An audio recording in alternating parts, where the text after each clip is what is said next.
అందరికీ జై గోవింద. ఈరోజు జన్మదినం సందర్భంగా స్వామివారి దర్శనం కోసం రావడం జరిగింది. గత సంవత్సరం కూడా జన్మదినం సందర్భంగా స్వామివారి దర్శించుకోవడం జరిగింది.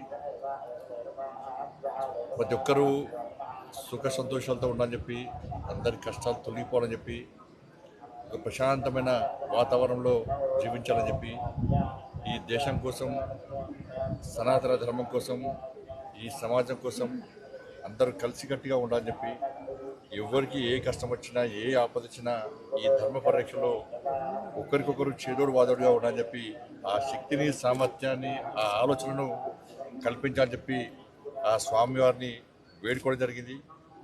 దాంతోపాటు ఒక శక్తివంతమైనటువంటి భారతదేశ నిర్మాణం కోసం, ఈ దేశ రక్షణ కోసం, ఈ దేశ అభివృద్ధి కోసం, ఈ దేశంలోని పేద ప్రజల సంక్షేమం కోసం అహర్నిశలు శ్రమిస్తున్నటువంటి ప్రియతమ నేత, దేశ ప్రధాని నరేంద్ర మోడీ గారికి నిండు నూరేళ్ళు ఆరోగ్యాలు ఇవ్వాలని చెప్పి, వారికి ఆ శక్తిని, సామర్థ్యాన్ని ఇంకా కల్పించాలని చెప్పి, వారికి ఎప్పుడు స్వామివారి యొక్క మంగళ శాసనాలు ఉండాలని చెప్పి ఆ స్వామివారిని వేడుకోవడం జరిగింది.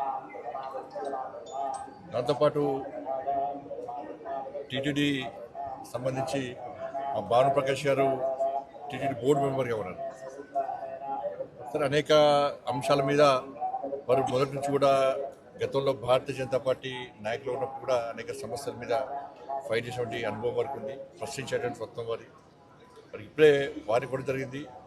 నాయుడు గారు కూడా నాకు చాలా దగ్గర మనిషి, వారి బ్లెస్సింగ్స్ కూడా గతం నుంచి ఎప్పుడు కూడా నాకు ఉంటా ఉంటాయి. నేను కూడా రిక్వెస్ట్ చేస్తా ఉన్నాను, ఈ తెలుగు రాష్ట్రాల్లో కనీసం ధూపదీప నైవేద్యానికి నోచుకున్నటువంటి దేవాలయాలను కాపాడుకోవాల్సిన బాధ్యత టీటీడీ మీద ఉంది. దాంతోపాటు అనేక పురాతన దేవాలయాలు ఇవాళ తెలుగు రాష్ట్రాల్లో ఉన్నాయి. కనీసం అభివృద్ధి నడుచుకోవట్లేవు.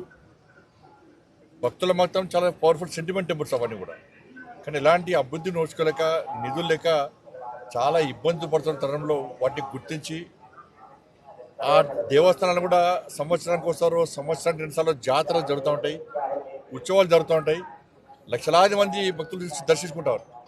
కానీ మిగతా సమయంలో కనీసం ఇక్కడ అభివృద్ధి, కనీస సౌకర్యాలకి